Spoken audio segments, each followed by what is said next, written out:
સમાચાર જોઈએ વિસ્તારથી। ઉધના વિધાનસભાના જનસંપર્ક કાર્યાલય ખાતે વડીલ વંદના કાર્યક્રમ અંતર્ગત 70 વર્ષથી વધુ ઉંમરના વડીલો માટે ખાસ આયુષ્યમાન કાર્ડ કેમ્પ યોજાયો હતો।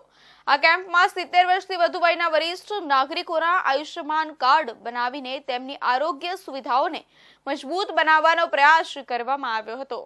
ઉધના વિધાનસભામાં યોજાયેલા અનોખા અને પ્રશંસનીય કાર્યક્રમ વડીલ વંદનાનું આયોજન કરવામાં આવ્યું હતું, જે વરિષ્ઠ નાગરિકોના આરોગ્ય અને ભવિષ્યને સુરક્ષિત બનાવવા માટેનો એક વિશેષ પ્રયાસ છે। કેન્દ્ર સરકારે વય વંદના નામની નવી યોજના શરૂ કરી છે, જે હેઠળ 70 વર્ષથી વધુ ઉંમરના તમામ નાગરિકોને મફત આરોગ્ય સેવાઓ મળી શકે છે। આ યોજના હેઠળ નાગરિકોને ₹10 લાખ સુધીની મફત સારવાર ઉપલબ્ધ થશે અને આ કાર્ડ તેમને ઘર બેઠા જ મળી શકે છે। વડાપ્રધાન નરેન્દ્ર મોદીએ 29 નવેમ્બરથી આ યોજનાનો પ્રારંભ કરાવ્યો છે। આ પહેલનો મુખ્ય ઉદ્દેશ્ય દેશના વરિષ્ઠ નાગરિકોને શ્રેષ્ઠ આરોગ્ય સુવિધાઓ પૂરી પાડવાનો છે। આ યોજનાનો લાભ દરેક વરિષ્ઠ નાગરિક લઈ શકે છે, જે તેમની આરોગ્ય જરૂરિયાતોને પૂરી પાડવા માટે મજબૂત પગલું છે। ઉધના વિધાનસભામાં યોજાયેલા આ કાર્યક્રમમાં વડીલોનું સ્વાગત કરીને તેમનું સન્માન કરાયું હતું અને આયુષ્યમાન કાર્ડના માધ્યમથી તેમને આ યોજનાનો લાભ આપવામાં આવ્યો હતો। આજે 164 ઉધના વિધાનસભાની અંદર આયુષ્યમાન કાર્ડનો એક કેમ્પ રાખવામાં આવ્યો છે। જે એક વડીલ આયુષ્યમાન કાર્ડ એટલે વડીલ વંદના જેવો જે કાર્યક્રમ છે, વડીલોની વંદના, વડીલોના આશીર્વાદ લેવા માટે દરેક વડીલો 70 વર્ષની ઉપરની વયના વડીલોને અહીંયા બોલાવવામાં આવ્યા છે। એમના આયુષ્યમાન કાર્ડ હોય, એમના આધાર કાર્ડ હોય, આ બધા જ કાર્ડની અંદર ક્યાંય પણ નાની મોટી કોઈ ખામી હોય એને લિંક કરવાનું હોય, એ બધા કાર્યો અત્યારે અમારે ત્યાં આપ જોઈ રહ્યા છો થઈ રહ્યા છે અને ઘણા બધા વડીલોના આશીર્વાદ અમને મળ્યા છે। ઘણા બધા વડીલોના આ કાર્ડ આધાર કાર્ડ બની ગયા છે અને એ લોકો અહીંયાથી અમને આશીર્વાદ આપીને પોતાના ઘર તરફ નીકળ્યા છે। આવનારા સમયની અંદર હજી સાંજે 5 વાગ્યા સુધી ઘણા બધા વડીલો અહીં આવી શકે એમ છે અને અત્યારે બી અહીંયા આપની સમક્ષ બેઠેલા છે। લગભગ આજે અમને એમ લાગે છે કે સાચા અર્થની અંદર સેવાનું કોઈ માધ્યમ હોય અને સેવા માટેનું કોઈ કાર્ય કરતા હોય તો આ એક વડીલ વંદનાનો કાર્યક્રમ છે।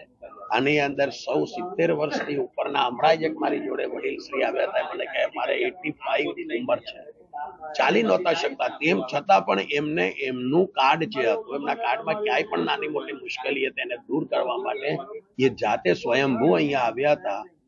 અમને આશ્ચર્ય થાય અને નવાઈ પણ એ લાગે છે કે આટલા 85 વર્ષના વયના ઉંમરના વડીલો પણ આટલા આના માટે પેલા એ છે, તો અમને એવું લાગે છે કે આની જરૂરિયાત ઉધના વિસ્તારમાં અને સુરતના સૌ વડીલોને આની છે। અમે આવનારા દિવસોની અંદર પણ આવા જ ઘણા બધા કેમ્પો યોજવાના છીએ। એ કેમ્પોની અંદર આધાર કાર્ડ ને એકબીજાની સાથે લિંક કરવું। ઉધના વિધાનસભાના જનસંપર્ક કાર્યક્રમ ખાતે વડીલ વંદના કાર્યક્રમ અંતર્ગત 70 વર્ષથી વધુ ઉંમરના વડીલો માટે ખાસ આયુષ્યમાન કાર્ડ કેમ્પ યોજાયો હતો।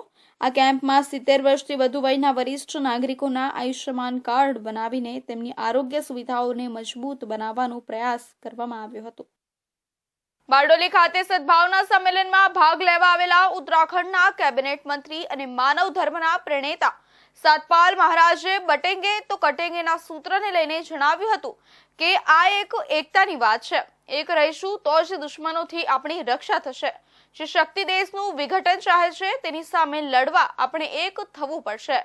સદભાવના સંમેલન પહેલા સત્યપાલજી મહારાજે બારડોલીના જલારામ મંદિર પાછળ નાલંદા પાર્કમાં બનેલા હંસ સુખધામ આશ્રમનું ઉદ્ઘાટન કર્યું હતું।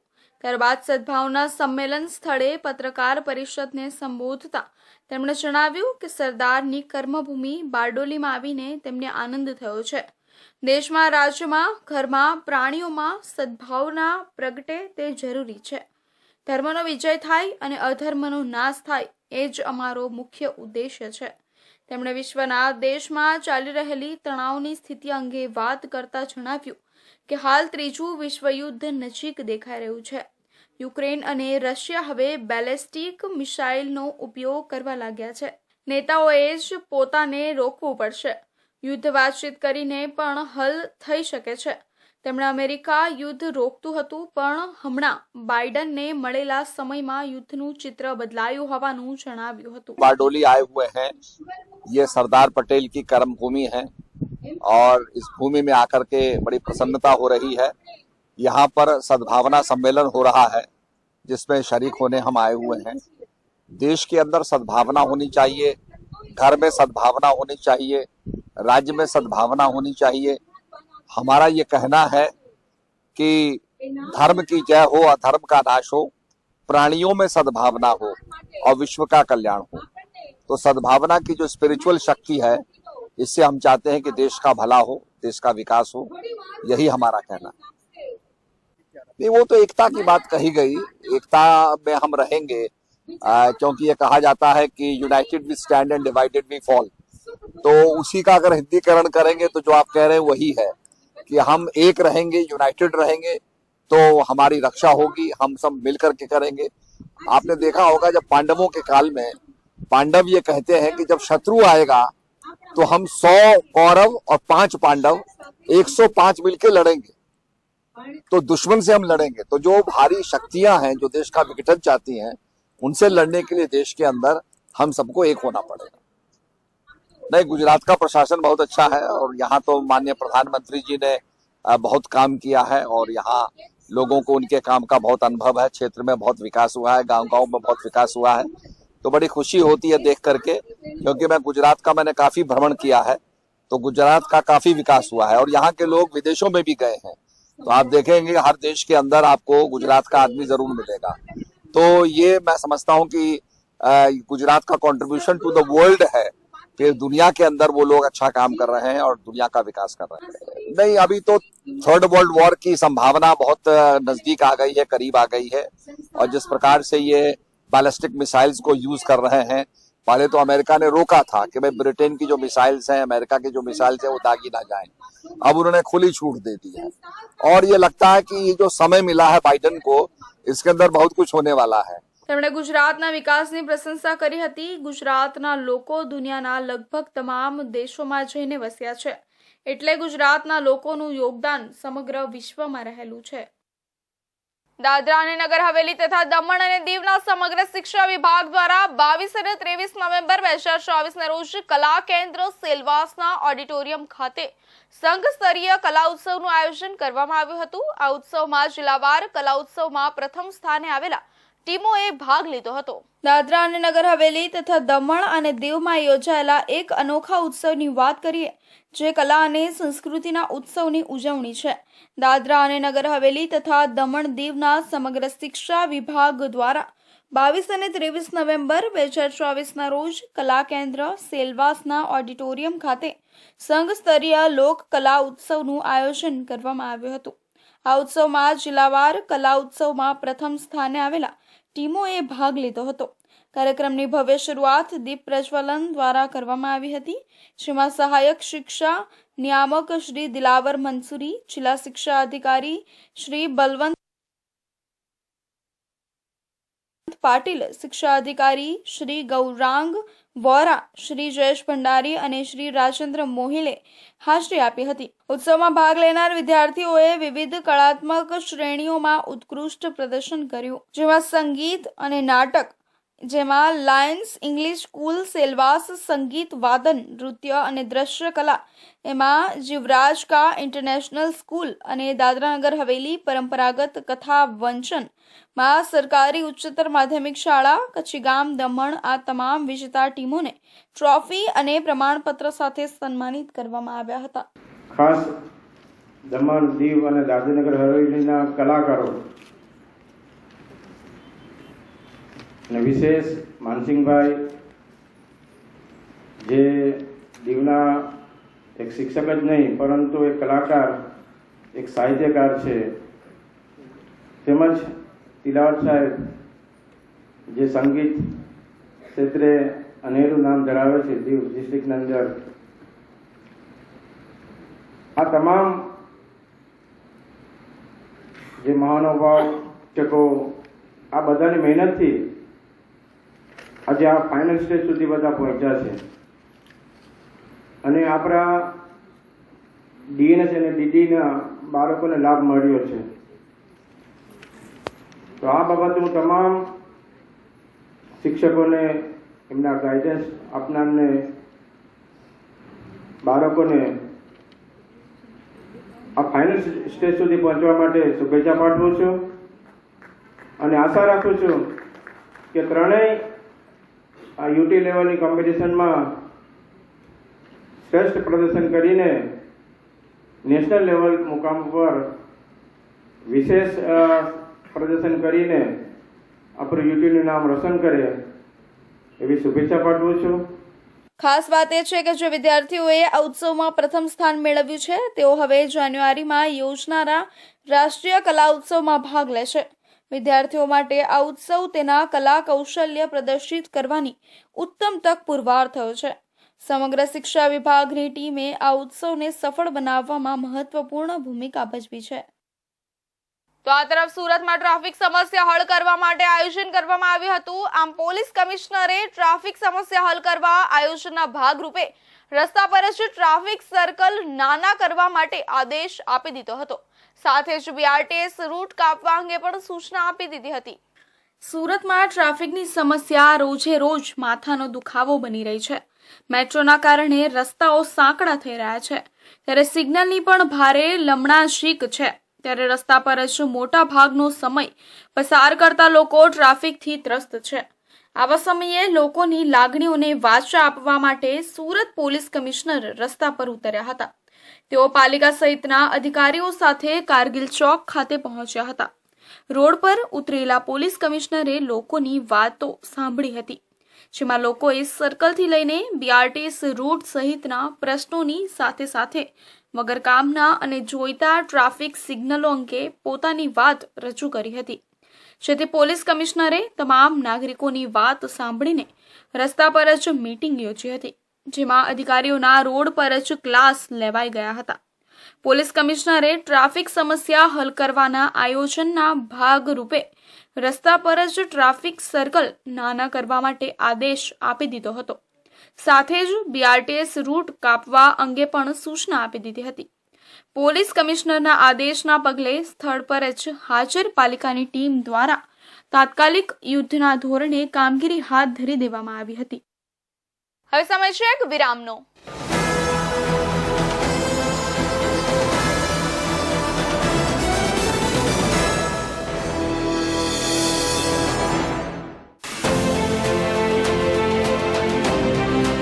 हर तरफ जानकारियों का अंबार,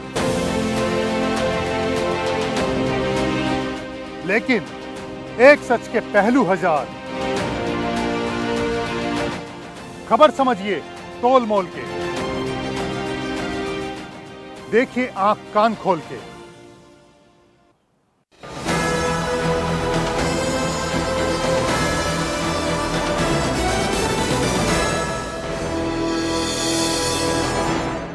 વિરામ બાદ ફરી આપ સૌનું સ્વાગત છે.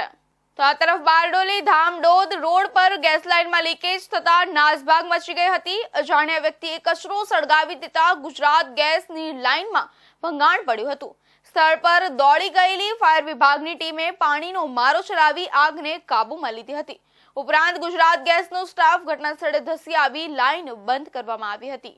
સુરત જિલ્લામાં વધુ એક આગની ઘટના સામે આવી હતી. સુરત જિલ્લાના બારડોલી ધામડોદ રોડ પર ટ્વિંકલ્સ ગુજરાત ગેસ લાઇનની ઉપર કોઈ અજાણ્યા ઇસમે કચરો સળગાવતા ગેસની લાઇનમાં લીકેજ થયું હતું અને જોતજોતામાં આગ લાગી હતી, જેને લઈને સ્થાનિકો દ્વારા બારડોલી ફાયર વિભાગની ટીમ તાત્કાલિક સ્થળ પર દોડી ગઈ હતી અને પાણીનો મારો ચલાવી આગ પર કાબુ મેળવ્યો હતો.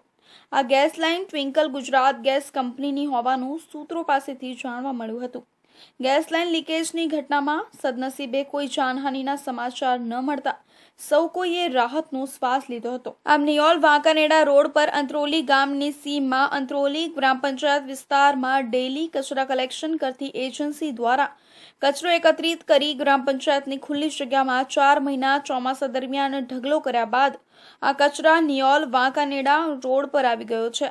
હાલમાં કચરાનો નિકાલ કરવાની જગ્યાએ કોન્ટ્રાક્ટર દ્વારા રાત્રિ દરમિયાન સળગાવવામાં આવી રહ્યો છે. વાંકાનેડા તેમજ અંત્રોલીના ગ્રામજનો હાલાકીનો સામનો કરી રહ્યા છે.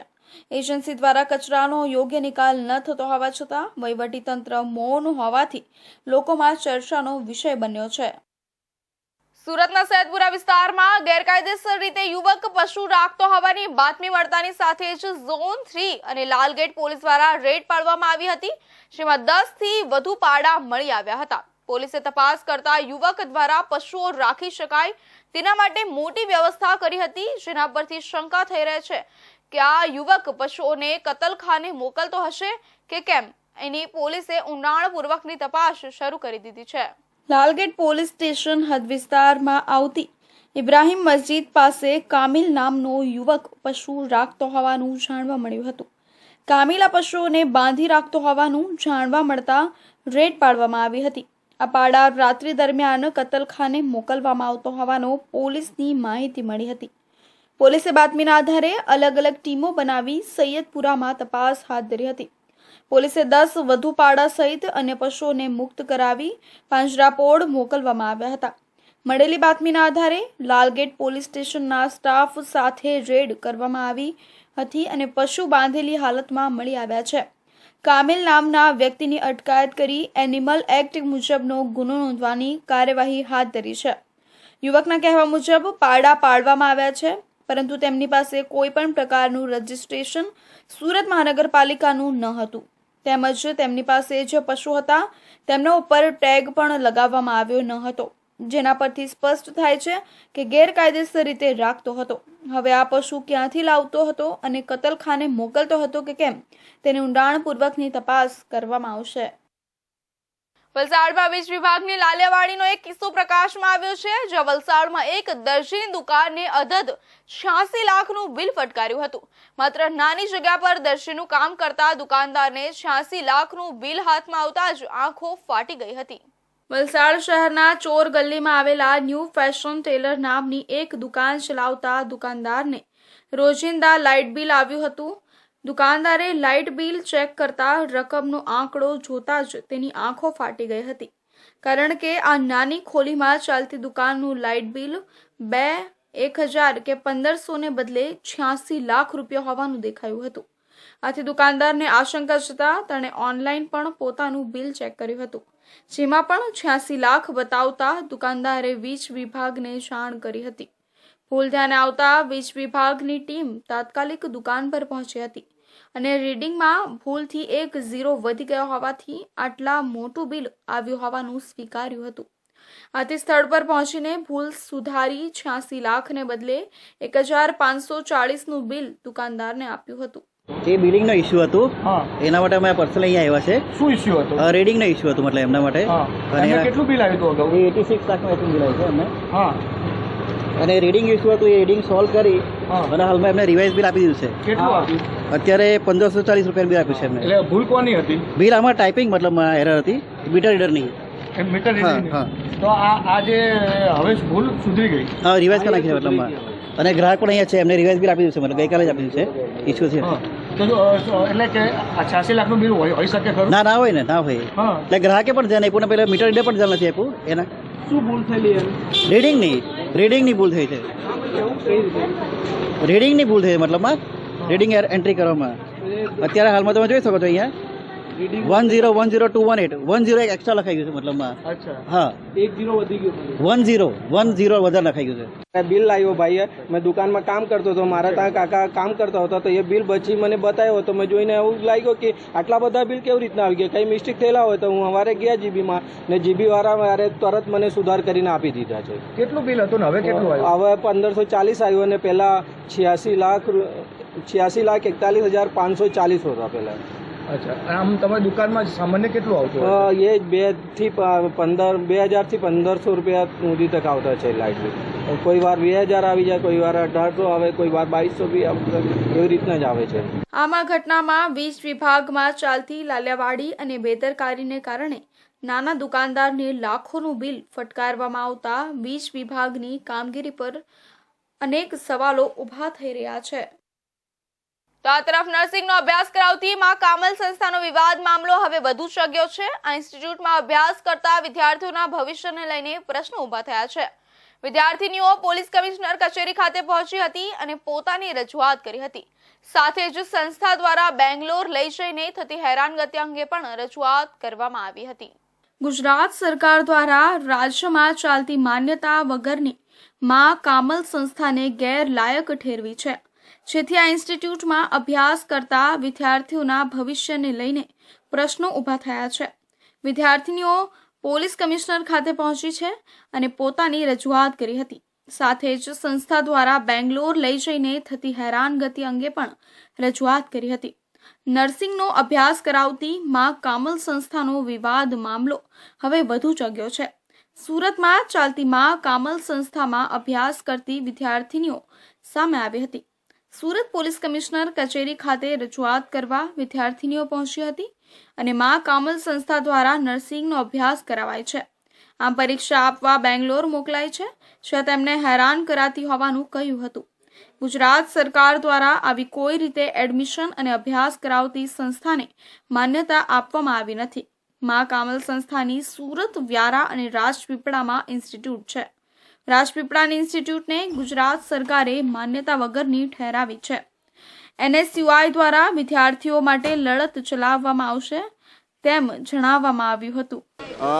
લગભગ થોડા દિવસો પહેલાં જે મા કમલ ફાઉન્ડેશન નર્સિંગ ઇન્સ્ટિટ્યૂટ છે, જે સુરત, રાજપીપળા અને વ્યારા ખાતે લગભગ છેલ્લા 20 વર્ષથી આ લોકો ચલાવી રહ્યા છે, જેની વિદ્યાર્થીઓને થોડા દિવસો પહેલાં અમારી પાસે એવી ફરિયાદ આવી હતી કે આ લોકો અમને ઓરિજિનલ ડોક્યુમેન્ટ નથી આપતા, સર્ટિફિકેટ નથી આપતા અને મચ મોટી ફીસ લે છે, જેની રસીદ પણ નથી આપતા. તો એને લઈને અમે આજરોજ પોલીસ કમિશનરશ્રીને એવી રજૂઆત કરવા આવ્યા છીએ કે ભાઈ આ વિદ્યાર્થીઓના જે ઓરિજિનલ ડોક્યુમેન્ટ છે એ રિટર્ન આપવામાં આવે, જેમની અન્ય ફીઓ લીધી છે એ રિટર્ન આપવામાં આવે અને આ લોકોનું સ્ટડી સેન્ટર અહીંયા હોય છે, કોચિંગ સુરત ખાતે કરાવે છે અને એક્ઝામ આપવા બેંગ્લોર જવાનું હોય છે. એ પણ વિદ્યાર્થીઓ સ્વખર્ચે જાય છે અને લગભગ 25,000 થી 30,000 રૂપિયા પર વિદ્યાર્થી આ લોકો એના લે છે.